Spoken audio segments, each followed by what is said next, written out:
Buenos días, esta es mi 55ª presentación. Bienvenidos. En todas las demás presentaciones hemos estado revisando la doctrina de lo uno y lo múltiple, y el tema de ahora no parecería estar ligado a la doctrina, pero me sirve para tratar de mejorar mi esquema. He estado trabajando en esquema y ha sido más importante de mis presentaciones. Entonces, Pedro Páramo es una novela que yo creo es la máxima novela mexicana.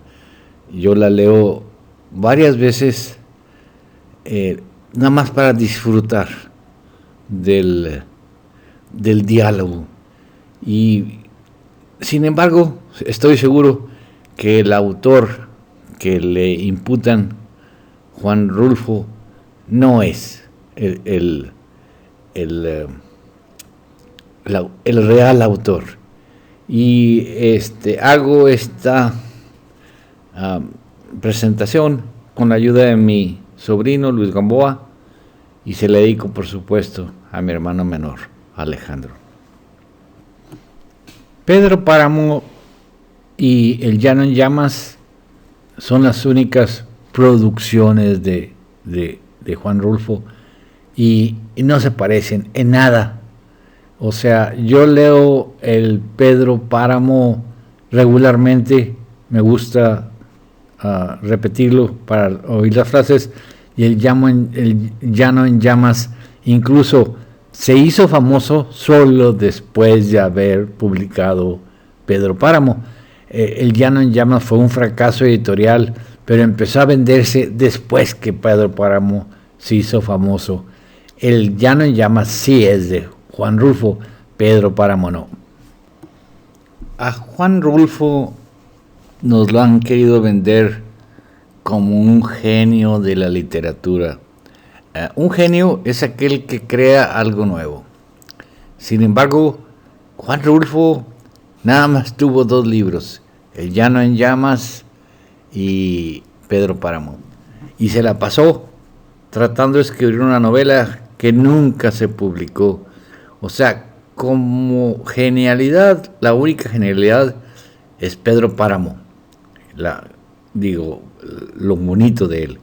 Sin embargo, su obra, que sí la tiene autentificada como suya, es un libro de cuentos que se llama El Llano en Llamas, y de lo que estoy seguro es que el que escribió El Llano en Llamas y el que escribió Pedro Páramo no son la misma persona.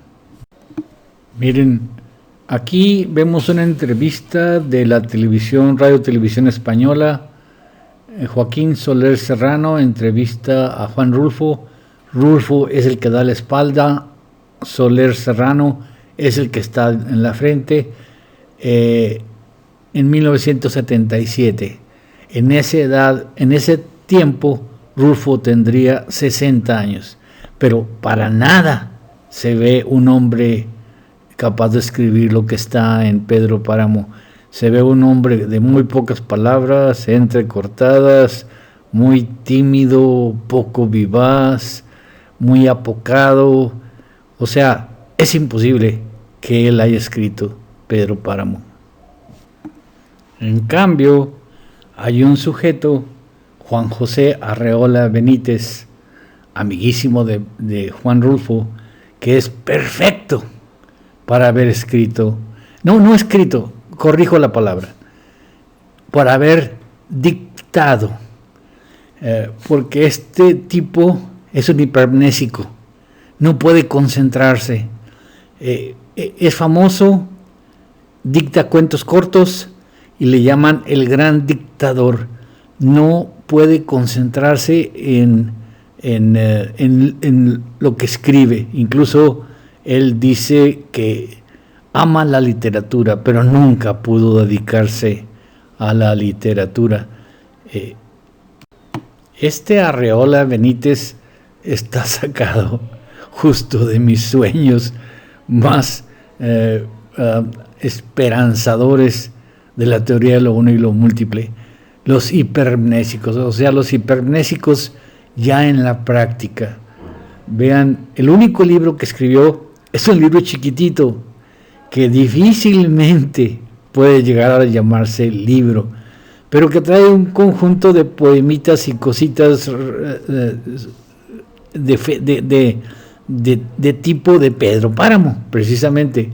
Y vean lo que dice en su autobiografía, que está en ese libro. Di mis primeros pasos, seguido precisamente por un borrego negro que se salió del corral. O sea, supongo que está hablando de la edad de 1 año. Tal es el antecedente de la angustia duradera que da color a mi vida. Como dijimos, se arrastra, toda la vida se arrastra. Todavía este mal borrego negro me persigue en mis sueños y siento que mis pasos resuenan como los de un troglodita perseguido por una bestia mitológica. No he tenido tiempo para ejercer la literatura, pero he dedicado todas las horas posibles para amarla. Amo el lenguaje por sobre todas las cosas y venero a los que, mediante las palabras, han manifestado el espíritu. Vivo rodeado por sombras clásicas, sombras benévolas que protegen mi sueño de escritor, pero él nunca pudo ser un escritor, a pesar de que dictaba un montón de cosas y tenía vara alta. Eso es lo importante de meter a Arreola en mis pláticas. Pero también vivo rodeado por los jóvenes que harán la nueva literatura mexicana.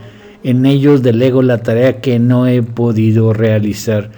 Ahí está Juan Rulfo. O sea, Juan Rulfo era un mediocre, perfectamente mediocre. Y Arreola le dicta, porque no puede escribir, Pedro Páramo. Ahí en el libro de La Feria se ve el estilo de Pedro Páramo. Para facilitarla, les cuento todos los días lo que aprendí en las pocas horas en que mi boca estuvo gobernado por el otro. No entiendo a qué se refiere. Lo que oí un solo instante a través de la zarza ardiente. La memoria absoluta podía compararse a eso. Lo que oí un solo instante, el recuerdo absoluto. Para entender la personalidad de Arreola, imagínense lo siguiente. ¿Qué pasaría con un hipermnésico que nunca fuera a la escuela? Por diversas razones. En la escuela hay muchas tareas de escritura. Ahora, este hipermnésico nunca fue a la escuela. Sin embargo, leyó y escuchó. Porque leer es hablar, y escuchó lo que estaba leyendo. Entonces, ese hipermnésico queda marcado. Dice él, no he tenido tiempo para ejercer la literatura, o sea, para sentarse y escribir, pero he dedicado todas las horas posibles para amarla. Le encantaba la literatura y el leer, nada más leer, no escribir. Amo el lenguaje por sobre todas las cosas. Eso sería la personalidad de un hipermnésico sin instrucción escolar. A ver, me voy a echar un guayabazo de interpretación del último párrafo, que es muy oscuro. Para facilitar la tarea que no he podido realizar, les cuento a todos los días, lo que aprendí en las pocas horas en que mi boca estuvo gobernada por el otro. ¿Cuál es el otro? El que leí, yo digo. Lo que oí un solo instante. Leer es hablar. Entonces él lo oyó a través de la zarza ardiente. Juan José Arreola es un completo autodidacta, pero no porque haya sido pobre y no haya tenido acceso a instituciones educativas, sino porque en el momento en que él debía empezar a estudiar, empieza desde 1925, empieza la Revolución Cristera. Entonces se prohíben las escuelas católicas. En el artículo 130 de la Constitución de 1917, el gobierno establece el control de los cultos y establece una escuela a manos del gobierno. La escuela se llama Iglesia Episcopal Ortodoxa Mexicana más o menos a la misma forma en que Enrique VIII hizo su iglesia de Inglaterra y le confirió pero al rey, de perdido al rey, que tenía pues moral, o sea, el rey pertenece a las democracias, pero aquí le confieren al presidente que está en los ignorantes simples, entre más imbéciles, más presidenciables, le confieren al presidente el control de la religión. Entonces, en 1925 la Corte establece la nueva iglesia y se prohíben las iglesias, empiezan a matarse sacerdotes católicos y hay una reacción en el centro del país que es antigobernista, antimasónica, antijudía, y se llama la Guerra Cristera. Entonces, ahí en las partes donde hubo los brotes de alta importancia, ahí vivía Arreola, y no va a la escuela. En lugar de ir a la escuela, aprende en su casa lo que puede, sus padres le enseñan, y después se va a trabajar a los 12 años a una encuadernaduría de libros, y ahí se deleita leyendo los clásicos, leyendo todos los libros. O sea, es un lector voraz. Cuando él se va a encuadernar libros, tiene contacto con los clásicos y lee asiduamente, y entonces empezamos a entender las palabras del gran dictador. Amo el lenguaje por sobre todas las cosas y venero a los que mediante las palabras, o sea, lo escrito, han manifestado el espíritu, y vivo rodeado por sombras clásicas que protegen mis sueños de escritor. Él no podía ser escritor, puesto que prácticamente no sabía escribir, pero claro que podía dictar. La Guerra Cristera es uno de los episodios más oscuros de la historia mexicana. Ahora tenemos al PRI, Partido Revolucionario Institucional, el partido que trata de volver los ideales de la revolución. ¿Cuáles ideales de cuál revolución? Fue una falta de poder. Don Porfirio se fue demasiado apresurado y hubo un hueco de poder que aprovechó Huerta y se siguió. O sea, fue una lucha por el poder. Y sin embargo, nadie habla de los problemas de la Constitución. O sea, todos dicen que la Constitución es una Constitución laica. No, la Constitución fue a fuerzas. Fueron matados y tratados de matar a todos los líderes religiosos católicos. A ellos no les importaba el judaísmo y los mahometanos, porque todos eran judíos y árabes, pero sí, de eso no se habla nada. La Guerra Cristera no existe para la SEP. A nadie se le enseña acerca de la Guerra Cristera. Claro que como fue un hecho y hubo muchas fotos, pues alguien tiene que sacar, pero no la SEP. No hay enseñanza en México sobre la Guerra Cristera. Aquí los soldados, que seguramente también eran católicos o disque católicos, fusilan a un sacerdote. Y eso, por supuesto, no existe. La Revolución Mexicana es un ideal, bla, bla, bla, bla, bla, bla, y solamente los estúpidos la creen. Para que vean que la Constitución de 1917 vino de Nueva York, tenemos a Dwight Whitney Morrow, el embajador de Estados Unidos en México a partir de 1927, que le presta la ayuda incondicional a Calles para que acabe con los católicos. O sea, la Constitución del 17 ya preveía, hecha exactamente era el Soviet México, ya preveía el acabar con la religión, igual que acabaron con la religión en Rusia. Entonces, el brazo armado de los cambios políticos en México, religiosos en México, iba a ser Estados Unidos, que iba a prestar armas a Calles para acabar con todas las religiones y los religiosos que no estuvieran controlados bajo el Estado en su nueva iglesia episcopal.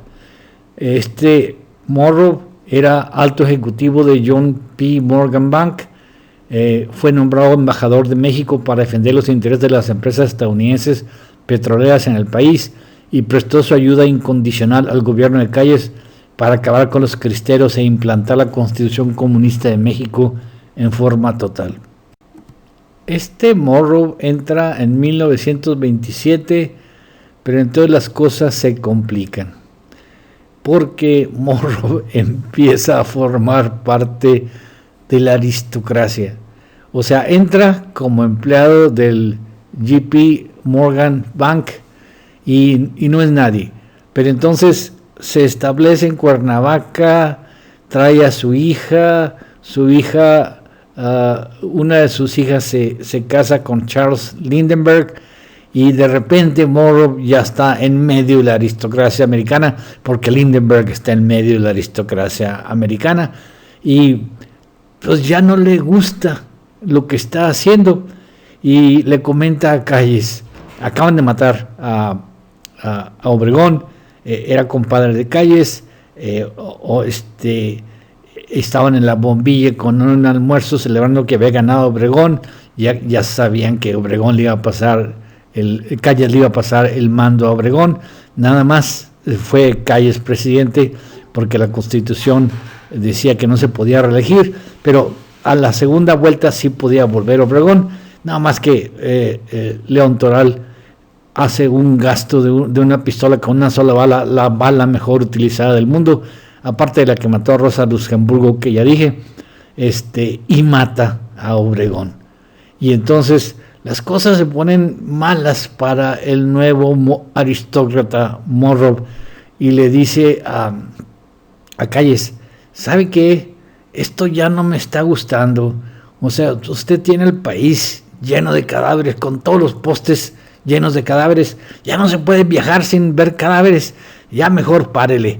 Y Calles, pues, ¿qué le importaba a él matar o no matar católicos? Calles era mahometano, entonces mientras fuera todo en favor de Alá, pues estaba muy contento, y le dice: bueno, está bien, vamos a pararle a la famosa represión de los católicos, pero no quito el artículo, y hasta ahorita está ese artículo intacto en la Constitución mexicana. Arreola nace en 1918, entonces cuando empieza la Guerra Cristera apenas tiene 7 años, y ya termina la Guerra Cristera, que termina con un empate, o sea, nadie da su brazo a torcer, los muertos son gratuitos. Y en 1945, a los 27 años, en Guadalajara, conoce a un actor francés que está actuando aquí y lo invita a ir a Francia, y se va. Pero ¿qué estaba haciendo Arreola en Guadalajara? Colaboraba con la revista Pan, junto con Antonio Latorre y Juan Rulfo. O sea, eran amigos. Antonio Latorre después va a estar en el Centro de Cultura Económica y va a avalar la categoría de Arreola.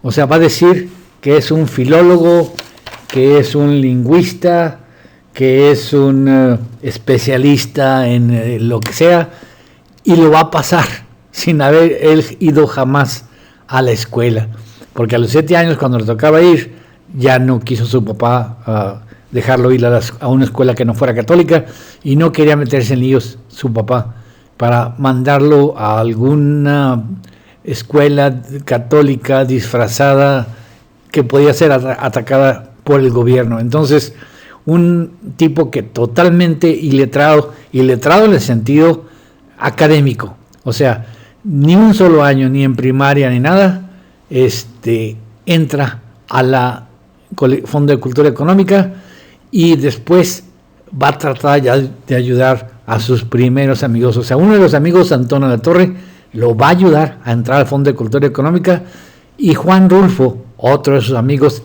a él le toca ayudarlo. Se fue con Louis Jouvet a Francia. Claro, es un hipermnésico, aprende francés impecablemente rápido y anda con la tropa de los artistas hasta que por alguna razón se regresa y empieza a buscar un futuro en México. Este esquema ya lo habíamos presentado antes, o sea, es el esquema basado en la comedia de Big Bang Theory. Está Sheldon en los hipermnésicos, o sea, los profesionales de memoria. Está que nada más los Sheldons son usados por el capitalismo para poder, mediante el sistema de méritos, elegir a los hipermnésicos y hacer proyectos que le convienen al capitalismo.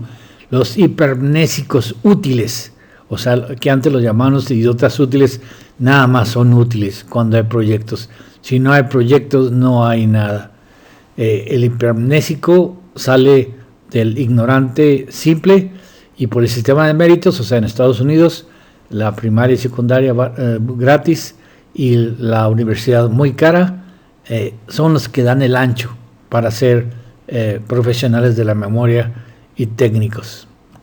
Pero en México las cosas no funcionan así.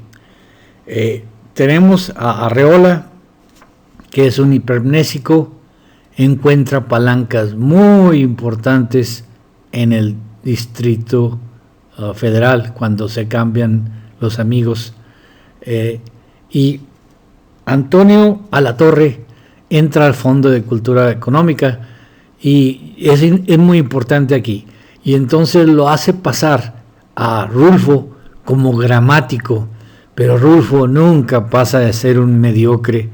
Le publican su primer libro, El Llano en Llamas, que casi tuvo que regalarse todo porque no se vendió. Es una mediocridad Rulfo, y entonces Arreola trata de ayudar a Rulfo y le dicta un libro de los muchos que ha leído, porque Arreola está muy bien colocado y además trabaja también en el Fondo de Cultura Económica, revisa, como es hipermnésico, revisa todas las obras y rechaza unas, otras aprueba, pero siempre bajo el sistema de nepotismo. Entonces es obvio que hay muchas obras rechazadas, y todas las obras rechazadas están en la mente de Arreola, puesto que es un hipermnésico. Ya hemos dicho que en el humano la memoria masiva está más cerca del enfermo que la normalidad. Arreola era demasiado rico ya, demasiado importante para pelearse con una obra miserable que todavía no sabían si iba a pegar o no, y le dicta la obra a Juan Rulfo. Y sabemos, porque en las memorias de Arreola y también las de Juan Rulfo, dice, no, pues es que me tardé, dice Juan Rulfo, me tardé años para hacer mi Llano en Llamas y no pegó. Tuvimos que regalarlo casi toda la impresión, a pesar de que le dieron la chance en el Fondo de Cultura Económico. En cambio, dice Arreola, el Pedro Páramo no lo echamos en un mes. O sea, dice Arreola, yo tenía que darle prisa porque el tipo no se movía para nada. Y en un mes de dictar, se lo echan a Pedro Páramo. El gran dictador, o sea, Arreola, era alguien que no tenía propósitos fijos, es un enfermo. Entonces, siempre dejaba para el último. Le ponían metas para escribir algo, un artículo, un comentario, y siempre el último día tenía que ir alguien de sus ayudantes a tocarle, no sé dónde vivía, la calle de Ámsterdam, creo, en la colonia Hipódromo, a tocarle, a gritarle, hey, es el último día, ponte ahí, yo te dicto, y se echaba, pues era un hipermnésico, entonces se echaba una cosa, el otro copiaba todo y ya con eso cumplía. Arreola no iba a pelearle a Rulfo un libro que todavía no sabían si iba a ser exitoso o no, y sin embargo quería ayudar a su amigo, que era una gran mediocridad. Volvamos con los tres amigos, Antonio Alatorre, Juan Rulfo y Juan José Arreola, que estaban en Guadalajara en el 45 escribiendo la revista Pan. Arreola se va a París y después vuelve. Para entonces, Alatorre ya está metido en el Fondo de Cultura Económica del Distrito Federal, que maneja y funda Daniel Cosío Villegas desde 1934. Alatorre ayuda a Arreola a entrar, y a pesar de no tener ningún papel académico, lo mete como filólogo, gramaticólogo, lingüista, porque además habla francés y seguramente más idiomas que aprende en Europa. Los hipermnésicos son famosos para poder aprender idiomas rápidamente. Entonces ya es europeo Arreola, en un solo año ya es europeo. Y Arreola impresiona mucho a Daniel Cosío Villegas. Este es el mecenas de Arreola. Tal vez a usted no le suene mucho el nombre, tal vez no crean que es lo bastante importante, pero él prácticamente le ordena a los presidentes lo que tienen que hacer. Daniel Cosío Villegas está muy impresionado con Arreola y le dice: Arreola es la prueba viviente de que la SEP no sirve para nada, porque aquí tenemos a alguien que ni siquiera hizo primaria y sin embargo es un experto en todos los aspectos. Más bien tenemos a alguien muy incapacitado, nunca aprendió a escribir fluidamente, nada más aprendió a leer y a oír lo que leía. Es un lector ávido, él lo dice, un lector ávido de la palabra hablada, pero no puede escribir. Entonces, dicta todo. La gente tiene que ir a su apartamento para que les dicte lo que él está obligado a escribir, y lo dicta él porque no puede escribir. Lo dicta rápido, tiene una memoria muy rápida, conoce mucho, porque en el Fondo de Cultura Económica se juntan muchos libros que van a ser aceptados o rechazados, la mayoría rechazados, y Arreola los guarda en su memoria absoluta. Así que cuando se trata de dictar, él está listo para dictar el libro que se va a llamar Pedro Páramo. Llega ahí el Rulfo y sus dos amigos lo ayudan, y como no logra triunfar, él es el que va a escribir Pedro Páramo de labios de su mentor Juan José Arreola. Manuel Cosío Villegas, de tinte comunista, en 1938 hace que Lázaro Cárdenas acepte a los comunistas republicanos españoles y funde la Casa de España en México. Después, en 1943, Daniel Cosío Villegas obliga a Manuel Ávila Camacho a que funde el Colegio Nacional, que antes era la Casa de España en México, y ahí en el Colegio Nacional empieza a meter a Arreola, empieza a meter a todos, o sea, premios y premios y premios. Todo lo que se necesita es tener un buen mecenas, y el mecenas le da a Arreola premios por haber imaginado un nombre. Cada estupidez que hacía Arreola se la celebraban. $130,000 por llamarle a esto la academia, si esto y lo otro por esto, que sea. Como dicen en México, no te importe saber, lo que te importe es tener amigos. O sea, la libertad, el lema del Colegio Nacional es libertad por el saber. Bueno, lo que menos les interesa es a la gente que manda a estos colegios, es que sepa la gente lo que se está fraguando por abajo. El Colegio de México, ya dijimos, en el 38 era la Casa de España, y luego se transforma en el 40 en el Colegio de México, al mando de Daniel Cosío Villegas, y ahí van a estar toda la gente del Fondo de Cultura Económica que le importan a Daniel Cosío Villegas. Ahí va a estar Arreola, ahí van a estar Rulfo, todo lo que les falte, lo necesitan, les dan un premio. O sea, Daniel Cosío Villegas tiene la manga, el bolsillo del gobierno abierto para hacer lo que quiera.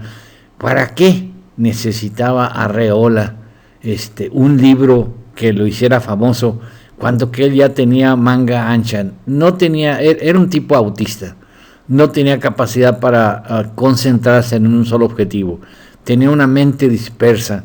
Entonces, ¿para qué iba él a pelearle a Rulfo algo que él le dictó? Porque el otro tipo estaba totalmente perdido. Este es el nuevo edificio del Colegio de México. Dice fundadores, Gobierno Federal, Banco de México, Universidad Autónoma de México, Fondo de Cultura Económica. Y esta es todavía la época de Calles, como ya llevamos 3 presidentes, Calles, Cárdenas y Manuel Ávila Camacho, que son gobernados por Daniel Cosío Villegas hasta ahorita. Entonces, la Facultad de Economía, recuerden que Daniel Cosío Villegas era un economista, es fundada a petición de Cosío Villegas en México. Si queremos sumar presidentes bajo las órdenes de Daniel Cosío Villegas, pues entonces todo el maximato está, otros 3 presidentes más. Emilio Portes Gil entra el 30 de noviembre del 28, acuérdense que Obregón murió en julio de ese año y sale en el 30, 5 de febrero. Después Pascual Ortiz Rubio entra en el 30 y en el 32, y Abelardo L. Rodríguez entra del 32 al 34, que es cuando entra en diciembre Cárdenas. Cárdenas corre a Calles y lo envía ¿a dónde? Pues a Estados Unidos. Muere en La Joya, California, rodeado de lujos, Calles. Y también otro de los que muere en La Joya es Abelardo L. Rodríguez. Por lo visto, todos los presidentes estaban al mando de los Estados Unidos, incluyendo Calles. Este es ahora el Fondo de Cultura Económica, fundada en el 1992.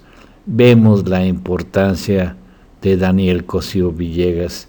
Cualquier cosa que quería de dinero, Arreola la tenía, porque Cosío Villegas era el máximo admirador de Arreola.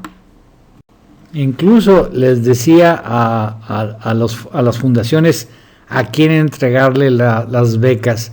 Miren, este es Javier Villaurrutia, también conocido por Juan Rulfo, becado por la Fundación Rockefeller en el 35. Alfonso Reyes, becado por la Fundación Rockefeller en el 50. Juan José Arreola, becado por la misma Fundación Rockefeller en 1950. Juan Rulfo, becado por la misma Fundación Rockefeller en 1952. O sea, el nepotismo era absoluto y el que controlaba el nepotismo era Cosío Villegas. Este es Alfonso Reyes Ochoa, del Colegio de México, también fue puesto ahí por Cosío Villegas y le sobraban premios que darle a Arreola en efectivo, en puestos, etcétera. Este es Nabor Carrillo, el sepulcro de Nabor Carrillo en la Rotonda de las Personas Ilustres, 23º rector de la Universidad Autónoma de México. Él es el que le entrega a Arreola la dirección de la Casa del Lago. Arreola tenía un problema, dinero no le faltaba, jamás. En cambio, cargos tenían un problema. Él era un hipermnésico, tenía muchas dificultades para escribir, porque nunca aprendió. Lo que no se aprende en la infancia, después no se aprende. Él durante toda su infancia lo único que hizo fue leer. Es un admirador de la palabra, es un merolico de todo lo que leyó, puede ayudar a todos sus amigos, pero a medida que él se mete en cargos, se podrían empezar a notar sus deficiencias, y eso no cabe. La frase de Nabor Carrillo es infundir principios y valores en la universidad. Eso no lo hizo. O sea, es como dice Sócrates, el hombre honrado no puede tener un cargo público, porque si tiene un cargo público se arruinará. En cambio, el hombre que no es honrado, el hombre deshonesto, se beneficia, hace feliz a sus amigos, y él goza de riqueza. Pues todos los amigos de Arreola hicieron eso. O sea, es el estilo de México, ser nepotista. ¿Por qué le vamos a dejar un cargo que podemos nosotros manejar, o sea, que podemos darlo a alguien que no conocemos o que no nos cae bien? Pues no. Y capacidad, ¿qué importa eso? Que te dé el poder amigo, sino sabiduría, así dicen ellos. Este esquema ya lo hemos representado anteriormente, es el esquema de Ralph Shader. Está el ego. El ego, ahí donde dice hábito motriz, es el ego. El ego es la máxima representación de nuestro yo, de nuestra yoidad, de lo que somos. Entonces está la memoria, que da representaciones estables, el tipo de memoria. En el caso de Arreola tenemos una memoria totalmente auditiva, visual. O sea, tenemos una memoria de carácter de leer. Él no aprendió a escribir bien, entonces la memoria es auditiva y visual. Y sin embargo, el hábito motriz es el que va a sacar los recuerdos. Ahora, el hábito motriz puede ser el habla o puede ser la escritura, pero tiene que ser un hábito motriz. El leer no es hábito motriz, no hasta que se transforma en hablar para nosotros mismos. Si el leer incluye hablar, entonces ya el leer es un hábito motriz, pero la escritura es otro hábito motriz, y Arreola no dominó la escritura. Entonces, como lo que se aprende en la infancia es lo que se arrastra hasta la adultez, Arreola tenía muchas incapacidades para la escritura. No creamos que Cárdenas era anti Estados Unidos. Él también es parte del complot. Miren, véanlo a la derecha, con su delantalcito masónico. La expropiación petrolera que Cárdenas inicia, el reparto de tierras y todo es parte del plan comunista. Los judíos manejan la política de Cárdenas. Simplemente las compañías ya estaban perdiendo, México era muy inestable, prefieren manejarlo a través de una institución mexicana, y ellos le ordenan a Cárdenas expropiar el petróleo, pagarles a las compañías que estaban ya perdiendo, y después elegido el máximo desarrollo comunista del país. No crean que las cosas han cambiado mucho. Miren, este es un artículo del Siglo Nuevo, del Siglo de Torreón, el suplemento del Siglo de Torreón, del 14 de diciembre del 2019. Dice textualmente: Huerta fue el único de los participantes que entregó sus poemas a tiempo. Los otros misteriosamente, ahí está con comillas, misteriosamente no entregaron nada. No sé yo si el redactor, que es un admirador de Huerta, puso misteriosamente o fue un lapsus lingüe, porque demuestra cómo funciona la universidad. Veamos el texto completo. Dice: la gestación de un poeta. Estudió filosofía y letras inglesas y españolas en la Facultad de Filosofía y Letras y de la Universidad Nacional Autónoma de México. Fue parte de los movimientos estudiantiles del 68, o sea, político, y 30 años después los alumnos de la Preparatoria Popular le otorgaron la medalla de Mártires de Tlatelolco, ante todo un político. Su primer libro de poemas lo publicó por una feliz casualidad, cuando aún era estudiante de la Facultad de Filosofía y Letras. Por aquellos tiempos, Rubén Bonifaz Nuño y Jesús Arellano, quienes dirigían la imprenta de la UNAM, planearon publicar una antología de poetas jóvenes. Yo estuve en la UNAM. Ahí sobraba gente que quisiera publicar, y no crean que cualquiera podía publicar. David Huerta fue el único de los participantes que entregó sus poemas a tiempo. Los otros misteriosamente no entregaron nada. Arellano pidió a Huerta que aumentara algunas cuartillas a su poemario, y fue así que surgió El Jardín de la Luz en 1972. O sea, estamos hablando de un tipo nacido en el 49, que a los 22 años ya había ganado un premio. O sea, a los 22 años, si nació en el 49, tiene que haber sido en el 60 y tantos, en las desmadres del 68, y ya para el 72 sale su poema escrito, pero no tuvo competencia. Todos los demás aspirantes al premio misteriosamente no lo entregaron a tiempo, y además los que entregaban el premio, los representantes de la UNAM, responsables de la imprenta, le dijeron: no, pues esto es muy chiquito, auméntale. O sea, le están entregando un premio sobre una obra que ni siquiera está completa. Así es como se las gastan el sistema de nepotismo de la UNAM. Bueno, pues con esto ya doy por concluida mi presentación, no necesito hacerla más larga. Para mí, el que hizo o dictó Pedro Páramo, no lo escribió, pero lo dictó, fue Juan José Arreola. Reitero mi invitación para formar parte de la Sociedad Filosófica Parmenidiana. Todos los puestos están disponibles, nada más no quisiera que la teoría de lo uno y lo múltiple quedara otra vez sin nadie que la represente. Muchas gracias.